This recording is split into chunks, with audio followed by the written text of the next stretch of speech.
పరిష్కరించాలి పరిష్కరించాలి పరిష్కరించాలి ఏకం చేయండి ఏకం చేయండి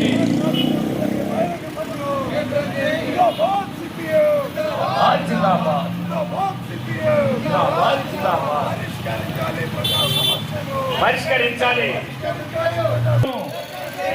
సోమవారం జరుగుతున్న బహిరంగ సభను కలెక్టరేట్ దగ్గర జరుగుతున్న బహిరంగ సభను పరిష్కారం కావాలి ప్రజా సమస్యలు పరిష్కారం కావాలి ప్రజా సమస్యలు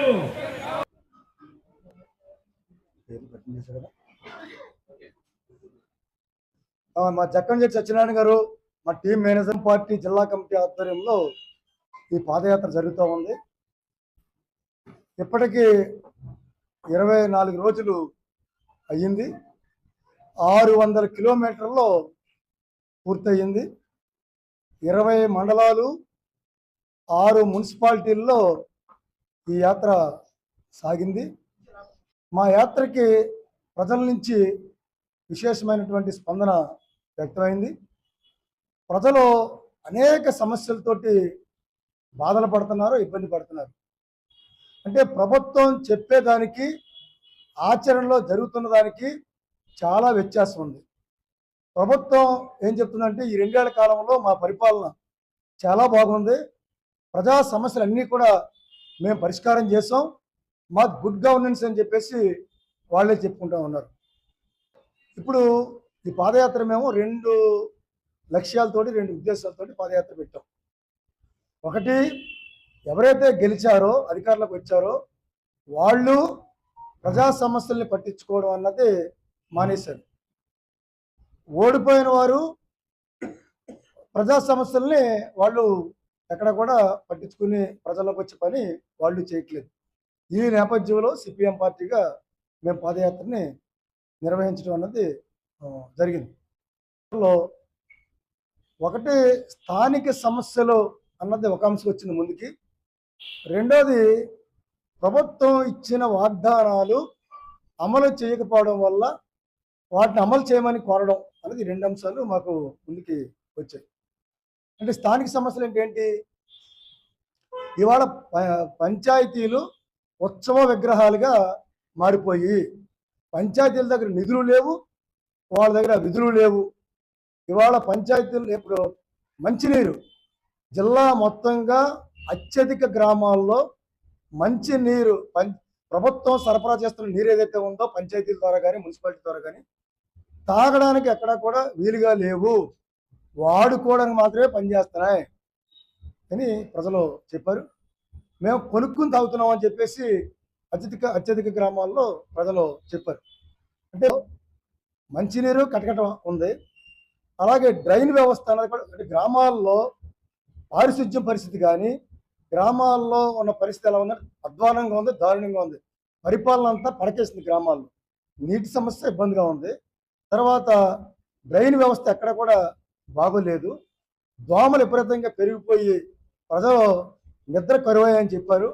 అలాగే వర్షాకాలం అయితే జ్వరాలతో బాధపడుతున్నామని ప్రజలు చెప్పారు. చేత గ్రామాల్లో ఈ పారిశుద్ధ్య పరిస్థితి చాలా అధ్వానంగా ఉంది.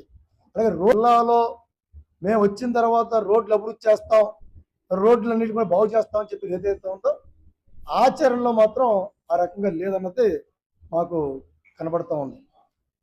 ప్రభుత్వ కాలనీలు ప్రభుత్వం చేతే వివక్షకు గురవుతున్నాయి. ఎలా అంటే ఈ 2 ఏళ్ల కాలంలో ప్రభుత్వం కక్ష కట్టినట్టుగా వ్యవహరిస్తూ ఉంది. ఏదైతే జగనన్న కాలనీలు ఉన్నాయో ఈ జగనన్న కాలనీల పట్ల, మేము ప్రభుత్వ కాలనీలు అన్నాం, ఈ ప్రభుత్వ కాలనీల పట్ల ప్రస్తుతం ఉన్నటువంటి ప్రభుత్వం కక్ష సాధింపు వైఖరితోటి ఉంది. ఆ కాలనీలకి ఎటువంటి మౌలిక సౌకర్యాలు మేము కల్పించాం అని బహిరంగంగానే చెప్తున్నారు. ఇది అట్రాసిటీ, వివక్ష, అట్రాసిటీ. ఇట్లా వ్యవహరిస్తే పాలకుల మీద కూడా కేసు పెట్టి అసలు వీళ్ళని ముద్దాయిలు చేయాలి, వీళ్ళని జైలు పెట్టాలని చెప్పేసి కూడా మేము సందర్భంగా డిమాండ్ చేస్తూ ఉన్నాం. అలాగే టిడ్కో ఇళ్ళు, అలాగే ఇతర కాలనీల్లో ఇళ్ళు మేము ఈ ఉగాదికి ఇస్తామని చాలా ఆర్భాటంగా ప్రభుత్వం ప్రకటించింది. కానీ మొన్న ఈ ఉగాది కూడా వెళ్ళిపోయింది. చాలామంది టిడ్కో లబ్ధిదారులు ఎదురు చూశారు. మన జిల్లాలో 20,850 టిడ్కో ఇళ్ళు నిర్మాణం చేపడితే ఇప్పటికి 8,000 పైగా మాత్రమే ఇళ్ళు ఇచ్చారు. అంటే 40% ఇళ్ళు మాత్రం ఇచ్చారు. ఇప్పుడు ఈ ఉగాదికి ఇస్తారని చెప్పారు, కానీ ఈ ఉగాది కూడా ఇవ్వకుండా వాయిదేశారు. ఇది చాలా దారుణం, అన్యాయమైన విషయం. ఈ టిడ్కోతో పేదల పట్ల కానీ ప్రజల పట్ల కానీ నిర్లక్ష్య వైఖరి తప్ప మరొకటి కాదని చెప్పేసి ఈ సందర్భంగా అర్థమవుతూ ఉంది. కూడా ఓటు బ్యాంక్ రాజకీయాలు తప్ప చిత్తశుద్ధి లేదు. అందుకే సిపిఎం పార్టీగా మేము ఈ పాదయాత్రని నిర్వహించాం. ఈ పార్టీ సిపిఎం పార్టీ అంటే పాదయాత్ర అంటే ఏదో స్వార్థపూరితంగానో ఎన్నికల దృష్టిలో పెట్టి నడిచేది కాదు. ఇది ప్రజల కోసం నడిచేది. ఆ రకంగా మేము సోమవారం నాడు ప్రజానీకం పెద్ద ఎత్తున కలెక్టరేట్కి రాబోతున్నారు. 23వ తారీఖున పాదయాత్ర ముగుస్తుంది, పోరాటం ప్రారంభమవుతుంది. ఇది సిపిఎం పార్టీ జిల్లా కమిటీ తీసుకున్నటువంటి నిర్ణయం.